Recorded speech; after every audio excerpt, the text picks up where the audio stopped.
Isn't it interesting that the names of the days of the week are steeped in pagan origins, even though the societies that use these words have historically been anti-pagan? These names come from the names of gods in various mythologies and from celestial bodies, like the sun and moon. This tradition of naming the days in this way goes back to ancient times. When Christianity took over the Roman Empire, it eliminated many pagan rituals and customs. But why did the early Christians choose not to change the names of the week? Why did they allow the pagan names to exist? There was actually a practical reason for this. But first, let's take a look at what these names mean and where they came from. The names of the days of the week in many languages in Western cultures come from the names of the gods in Roman mythology. Influenced by Hellenistic or Greek astrology, the Romans associated each day of the week with one of the 7 classical planets. These were the Sun, Moon, Mercury, Venus, Mars, Jupiter, and Saturn. They were also associated with deities in Roman mythology. As these Roman concepts spread, they were adopted by the Germanic tribes who changed the names to reflect their own pantheon of gods. Over time, they evolved into their Anglo-Saxon forms, which is what we use today. Sunday comes from the Latin term dies solis, meaning day of the sun, in honor of the sun god Sol. The sun was considered the most important of the celestial bodies, seen as governing life and growth, and so it held a place of prominence in Roman culture. In Old Norse, this became Sunny Dagur, as their sun goddess was named Sunna or Sol. This eventually became Sunday. Monday was called Dies Lunae in Latin, which translates to Day of the Moon by the Romans. The ancient Romans revered the moon because it's the closest celestial body to Earth and has a noticeable impact on natural phenomena such as tides. It symbolized various aspects of life and divinity, often linked to femininity, mystery, and the cyclical nature of life. The Norse called the moon Money, and in time Money's day became Monday. Tuesday was named after the Roman god of war, Mars. The Romans called it the Day of Mars. Mars is one of the most important gods in the Roman pantheon, embodying war, aggression, and courage. The day dedicated to Mars reflected his significant role and the Roman people's admiration for martial virtues and military prowess. The Germanic and Norse cultures equated Mars with their own god of war, Tyr or Tiw. The day became known as Tuesday, which eventually evolved into Tuesday in modern English.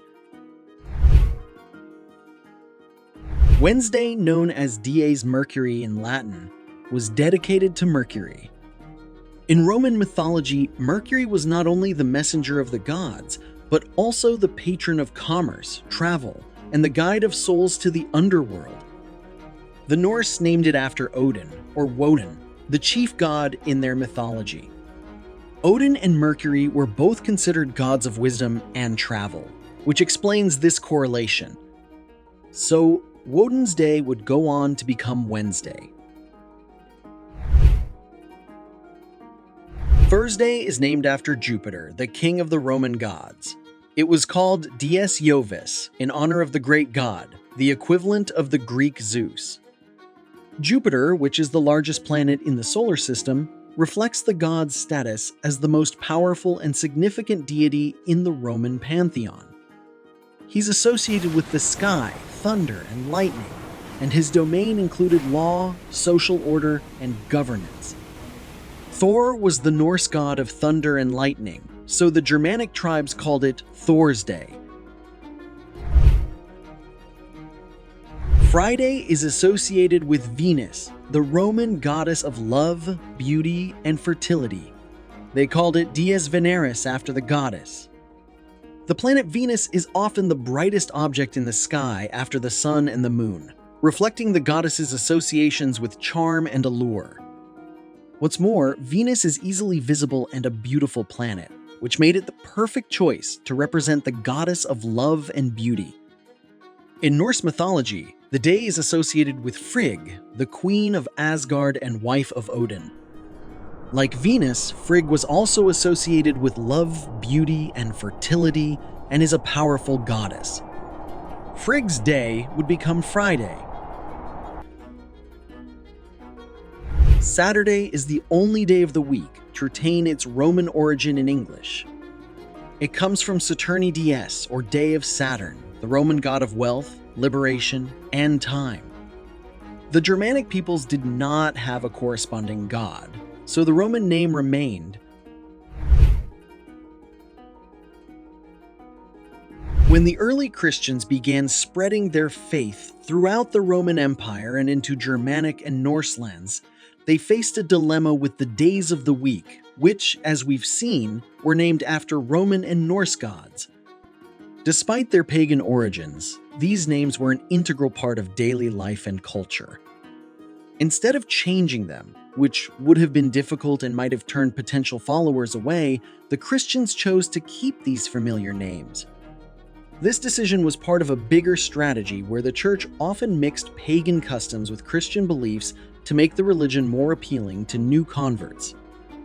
The days of the week, while named after gods, were used in a secular way and didn't clash with the main teachings of Christianity. In other words, they didn't pose a threat to the church. By keeping these names, the Christians made it easier for people to accept their religion, helping it spread and take root across different cultures. And this is why we still use these names that honor the ancient pagan gods. If you want to know more about early Christian interaction with paganism, check out this video.